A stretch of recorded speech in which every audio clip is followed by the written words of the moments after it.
Well, hello everybody. Here we are in the final week of the course.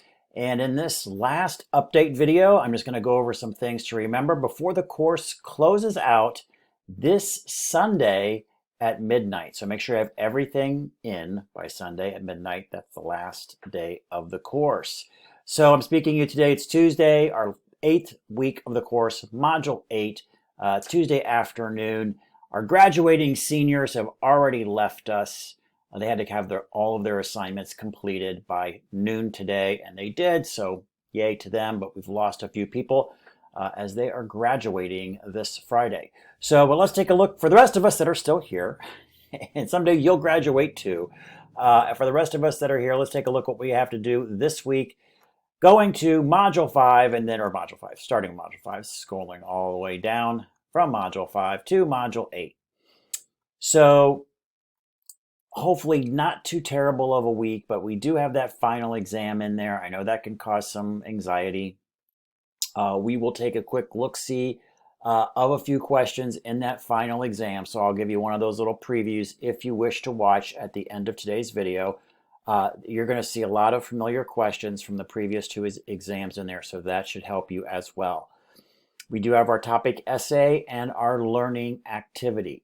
So that's pretty much it. The topic essays, learning activities, you guys are doing fantastic on that. Topic essays, really great. I mean, everything. Great work on the topic essays. If anything, you know, some of you are still doing 3-4 pages on those topic essays. Remember, you could cover everything in 2 full pages and to be absolutely fine and get the full points on there. Just make sure you have your 2 references in there. So that's, I guess, consistently what people have been getting points off is they didn't have all the references in there. So that seems to be pretty consistent week to week. But, you know, 3 or 4 points off of there is not going to kill you. And quite frankly, if you've scored some of the big extra credit in the course, you may have more points than you need. So, you know, don't worry too much about a couple points here or there. For most of you, or I say the majority of you. Just a reminder about a few things. So that's it for this week. I'm the topic essay, learning activity, and the final exam, and I will go over that final, a few questions deep into it, just so you can get a little peek of what it will look like. But just some reminders very quickly. So any of the extra credit that we had, especially earlier in the course, there was some extra credit. There was also some Easter egg extra credit. Any of those items can be sent, to me or in the Dropbox. Some of them had Dropboxes. Some of them were emails. It's like some of the Easter eggs that were in there. As long as they're in Sunday by midnight for me to add to your points, I will go and grab them. I could tell you for the vast majority, I'm pausing here, I'm trying to think over the years, it's very infrequent, but it can happen when a student actually needs extra credit to move up a letter grade. So for example, here's what almost happens every time. If a student has already locked in an A for the course, the extra credit, I'm not going to go to the extra credit assignments and start adding that. Whether you have 1,020 points or 900 and whatever it is, 930 points, you've locked in the A. We don't have pluses or minuses here at Mercy College, so no need for me to get that. If I have a student, let's say you're at 910 points out of a 1,000-point course, okay, and we need a few more points to get you up over to that A territory. I will go back and look for every extra credit that you add in. Hopefully I'll be like, oh my God, come on.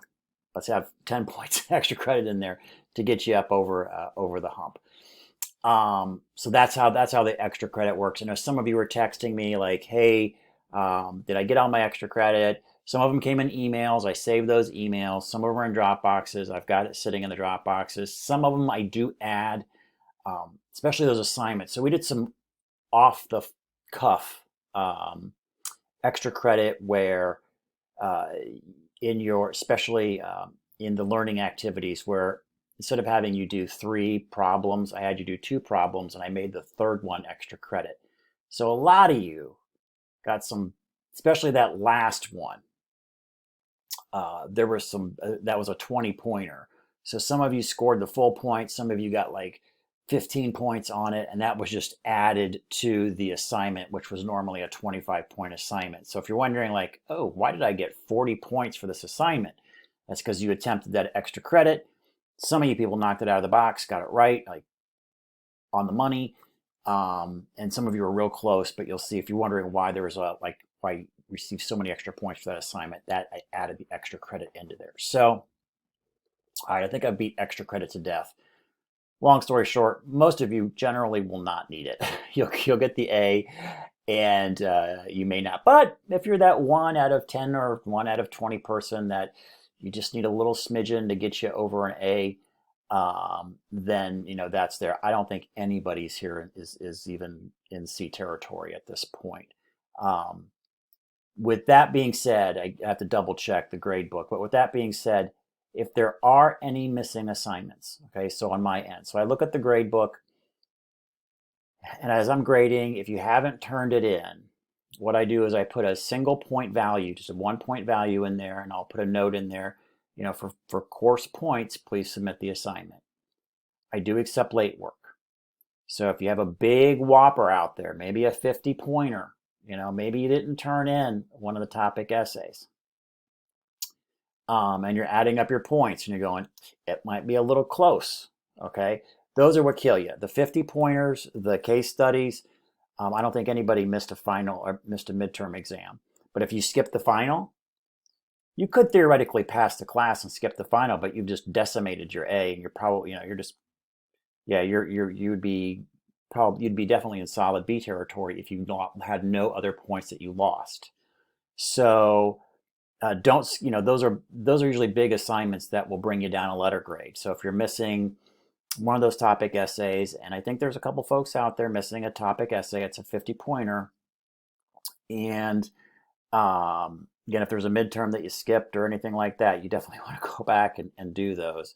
Those can hurt, even though the extra credit can make up for it. Will it? You can kind of run the math. Will it do it? I don't know. But almost always, students lose letter grades when there's large missing assignments in the course. So. And sometimes there's not enough extra credit to dig you out of a 100-point deficit. But maybe you're happy with the B. Totally fine. B's get degrees. C's get degrees. So it's, just sometimes getting this done is the victory. One more thing, I was talking to a student. There was she noticed in the table of the syllabus, I have an incorrect point total on the midterms. So what it says in the syllabus, it says 2 75-point midterms, which we had tri-terms or midterms, whatever you want to call them. We had 2 midterms in the course, and it says 2 75-pointers worth 100 points. Obviously, the math doesn't work. They are worth in total 150 points, and if you add everything up in the course, so I was like, oh my gosh, I hope I didn't make a mistake there. But if you add everything up in the course, it should equal 1,000 points. Because I don't think we've deleted any assignments or anything like that. So the course is running out of 1,000 points. So that's a good way for you to look too, how many points that you have. If you got 900 points right now, and you do the final, I mean, there's no way you're not going to get an A unless you have such skill that you can get every question wrong, which takes a lot of special talent to get every question wrong in a midterm, on a multiple choice midterm. So if you did random selection, you would probably score enough points to get you over into that A territory. So take a look at your points. I think we have everything up to date as of this morning that was turned in. So check the grade book there. Text me if you're like, oh my gosh, I'm missing something or anything weird happens. Text me because, again, the course closes when? Sunday at midnight. On Monday morning, I got to turn around and I have to finalize your grade for the class and enter it in Empower, so your final grade is recorded. And we have a very short turnaround time for that, actually, like Monday by noon. It has to be entered, otherwise I get nasty emails. So, which gives me very little time, actually no time whatsoever, to hunt anybody down if there's anything missing. Okay. The So get everything in by Sunday at midnight. If something weird should happen and you're working on an assignment, let's just say it's what could it be? Maybe it's a topic paper. The course closes at midnight Eastern time, and you can't get back into it to submit that assignment. Email it to me. Okay, send me a text. Say, Chris, I emailed you the assignment. It happens all the time. Students continue to work, and the course closes out. It's 1 o'clock in the morning. They, they can email me the assignment.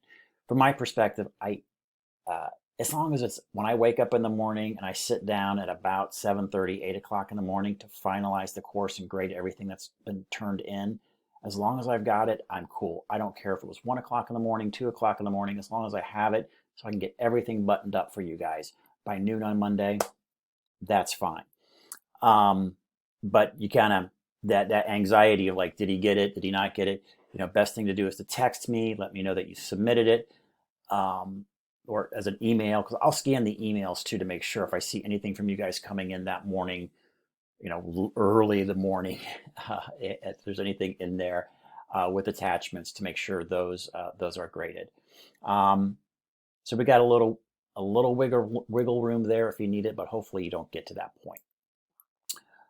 All right, that is pretty much it, guys. I've done a great job again. I know that spring and with COVID and all of this stuff, it's just been it just makes things more challenging, I think, with academics to do that. But you guys have done a fantastic job. It's been a great group, great quality of work. I mean, some of the best I've seen. So that's really, really nice job there. The learning activities, which I know are the more math stuff, you guys have done a great job with that, with the screenshots. Hopefully you getting introduced to some of those calculators, and that's the whole purpose too of the course, is just to kind of introduce you to some of these concepts. Are you going to be doing a cash flow analysis on something? Probably not. You might, but you're going to realize that, hey, if we're buying a scanner or we're doing anything, where there's cash flows, it's just not as simple as it seems. What you have to take into account, and the concept of, time value of money and rate of return and internal rate of return. These are all concepts now that you'll have an awareness of when they come up in meetings, or you might actually find yourself telling people like, hey, what's our internal rate of return on this? And other people will be like, oh, well, we don't know what you're talking about. So you actually might be leading some of these discussions to help people make better decisions. And that's, again, what this course is about. Pretty much all of our courses in HCA program are really to help you make better decisions as managers in supporting healthcare delivery, and that's a very important thing, because I read it every day.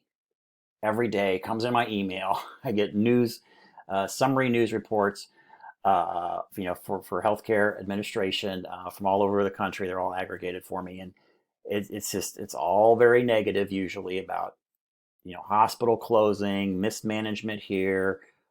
Just read one before signing on about 12 physicians just basically did not renew their contracts and walked out of a hospital. They didn't walk out, and leave their patients, in a lurch, but their contracts came up. Their contracts were no longer favorable for them to stay.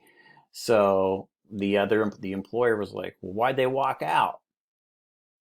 Did you look at their contracts? They were not happy. When you have half a dozen physicians walk out, that's a hard thing to swallow. So, even that, you see some of these things like the writing should have been on the wall. You should have looked at this beforehand. You should have anticipated, that you were going to lose these physicians, or maybe somehow figured some other solution out so you didn't have 12 docs walk out the door. So maybe not have 12 contracts due at the same time. That might be another solution too. That puts you at way too much risk. Another thing that we looked at, how do we mitigate risk in some of our decisions? So hopefully, you're going to forget, the mechanics and the calculation pieces of this course, but hopefully just that concepts, those underlying concepts will stay with you and help you become better leaders and better managers and make better decisions so all of us can have better healthcare. All right, guys, that is pretty much it. You've got my cell phone number. It's on the course news page. So if anything does come up, especially in our final weekend, as you guys crush through and finish the course, again, let me know. All right, so that concludes that. Now, I promised that concludes our weekly update. A little bit long here. For those of you that wish to stay, I'm going to go give you that little preview. We'll look at the first, 20 questions. We'll look at the first 20 questions, give you a flavor of what the final exam will look like. Hopefully, there's no more surprises here anymore for you. But let's pop into that final exam for your free look at 20 questions. Bring that up here, remove my picture. All right. And there will be information from obviously from the last midterm will be, crammed in here as well. So there'll be some new stuff. But again, some of the questions should be very, very familiar to you. Okay. Yep. Oh, I'm sorry. Here we go. I'm sorry. 50 questions. And plenty of time. Nobody's run out of time. And we're going to, again, covering modules 1 through 8 on here. All right. So here we go, guys. An open book, open note. Take your screenshots. Do whatever you want to do. I'm just going to do a slow, lazy scroll through here so you guys can, screen capture, picture with your phone, whatever you want to do, because these are live questions that will be on your final. Oh, and a present value question. You guys have got that one. Future value question.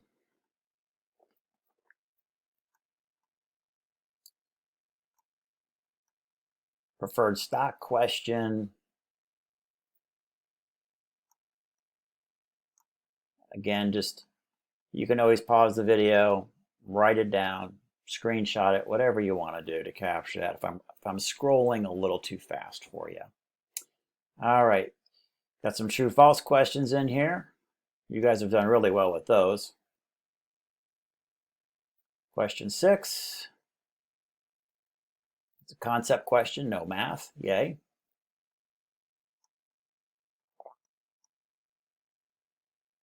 Financial risk. You're looking for the false question, the false statement. Here's one that might be, going to see some numbers. Our old friend here, the beta coefficient.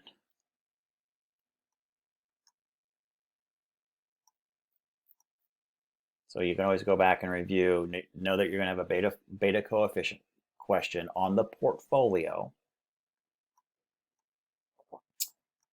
Question 9. Which of the following statements about capital asset pricing model, the old CAPM, is correct?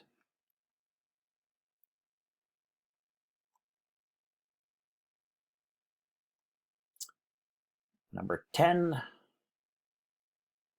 Again, I try not to be tricky, so I do bold these words in here, which versus can, cannot, or is or is not, true or false. I try to hopefully draw your eye to it. Which of the following types of risk cannot be eliminated by holding that diversified portfolio?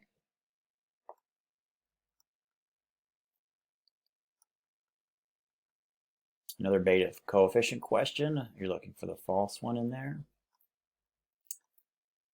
Number 12, a true false. These are generally randomized, so you might see different orders for your particular exam. Question 13, another true false concept question. 14, another true false. Here we've got the probability distribution and a realized rate of return question or concept. So probably no math here. You might be able to figure that one out without really doing any math. Maybe a smidge. Actually, a smidge of math, but not too much.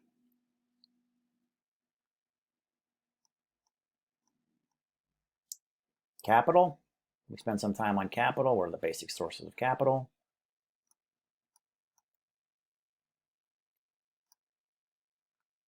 Cost of debt capital. Remember, this is open book, open notes, and there's usually pretty generous time on there. Bond questions. Can't have a finance course without bond questions. The reality is you are, your job will probably not intersect bonds, but where you work most likely will issue bonds. So I work for Bon Secours Mercy Health, and they have issued bonds. And that's very interesting to go look at the public information out there. So you have a nonprofit. I'm digressing here, but you have a nonprofit. If you work for a nonprofit, their disclosure requirements aren't typically as severe as a publicly traded for-profit organization. Those guys are, you got to put everything out there, and if you fudge the books, you're going away to jail. So, because the market operates, remember, theoretically, the market operates, theoretically in the environment that all information is available to all investors. Have you ever heard of insider trading? Insider trading, and that's when you have secret information that other investors don't, and that's why Martha Stewart went to jail, because she had information that us poor folk didn't have, and that put her at a great advantage to make money. So, yep, that's why even famous people can go to jail for that. But when even a nonprofit issues bonds, there are some public disclosures out there that are very interesting to read. So sometimes if you want to look at that, you can always Google around and find some stuff out there. But here's our bond question. And how that can be important to you too is let's say, again, with the bonds, even though you're probably not going to be involved in issuing, you're helping your organization issue bonds. If your organization does issue bonds, wouldn't it be interesting to know what your bond rating is? If you're working for an organization, and you want to see how strong they are, you can just find out their bond rating. If you're applying to a job, to work somewhere, one of the things I would do is I would look at their bond rating. Most likely they do have that. Remember, that's like a credit rating, their S&P or Standard & Poor's, debt rating. Take a look at that. Are you going to want to work for somebody that's kind of shaky? That may not be, they may shut the doors in a year or two. Probably not. So you probably want to look at the bond rating of any employer that you want to work for. All right, and then number 20. There we go. So there we go. Kind of little side steps there, but there are all 20 questions for you. A little preview on the final. Again, no one's had any issues over the past couple years with time, so hopefully there's generous time for you to do that. And again, remember, if you have any issues at all as you're winding up the course, remember to text me is probably the best way to make sure we've got everything in for you. All right, guys, again, great class. Thank you so much. I might see you in some of my other courses that I'll be teaching. For the most of you, though, who have maybe taken the accounting and the finances with me, oh, God bless your hearts that you put up through all that. But yeah, generally, you've probably seen the last of me on those kind of courses. There was some of you had in your progress journals talked about, when am I going to learn about my 401k? This is obviously is a corporate business finance course, not personal. Okay, those are two very distinct things.